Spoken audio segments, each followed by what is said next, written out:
இன்றே டவுன்லோட் செய்து உங்கள் ஃபேவரட் ஷோக்களை என்ஜாய் பண்ணுங்க.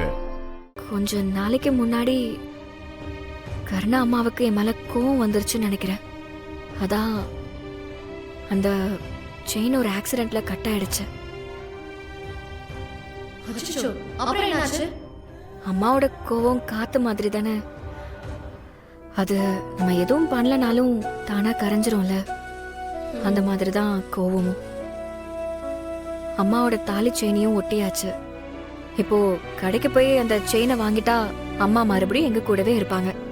நீங்க சொல்ற காரணம் ஒரு கவிதை மாதிரி இருக்கு. ஆனா கர்நாடகா ஏன் கோவப்பட்டாங்க சொல்லுங்க.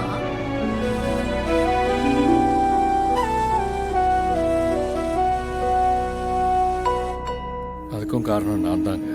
நீங்க தான் காரணமா? என்ன சொல்றீங்க? அவளுக்கு சந்தோஷத்தை கொடுத்ததை விட அவளுக்கு கஷ்டத்தை கொடுத்தது தான் அதிகம். அதை தவிர நான் வேற எதுவும் கொடுத்ததே இல்லை. எங்க அம்மாவும் எதுவும் ஒரே மாதிரி தான். நான் எவ்வளவு கஷ்டம் கொடுத்தாலும் ரெண்டு பேரும் என்னை வெறுக்கவே மாட்டாங்க. வாவ், ரெண்டு பேரும் சூப்பரா எக்ஸ்பிளைன் பண்றீங்க. ஓகே, நம்ம அடுத்த டாஸ்க்ல போலாம். இப்போ நம்ம 9th क्वेश्चन போக போறோம். உங்களுக்கான கேள்வி, இந்துவுக்கு சின்ன வயசுல இருந்தே என்ன ஆகணும்னு கனவு?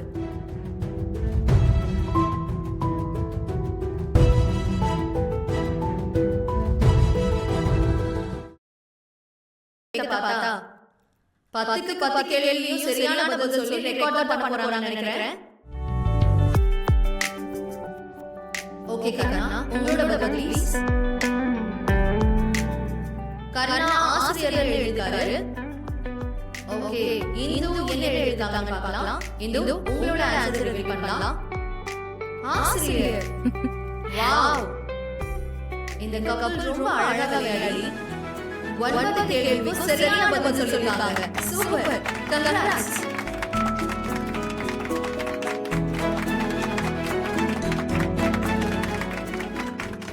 இதுவரைக்கும் நம்ம ஷோலே எந்த ஒரு கப்பலும் 80 பாயிண்ட்ஸ் தாண்டதே இல்ல. அந்த ரெக்கார்டை இவங்க பிரேக் பண்ணிருக்காங்க.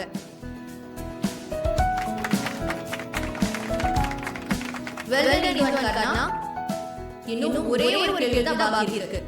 அதுக்கும் சரியான பதில் சொல்லிட்டீங்கன்னா இந்த ஷோலே யாராலையும் பீட் பண்ண முடியாத ஒரு ரெக்கார்டை நீங்க கிரியேட் பண்ணுவீங்க. ஓகே, உங்களுக்கான லாஸ்ட் அண்ட் ஃபைனல் क्वेश्चन. இப்போ கர்ணாவுக்கு அவரோட வாழ்க்கையில பிடிச்ச நபர்னா அது யாரு?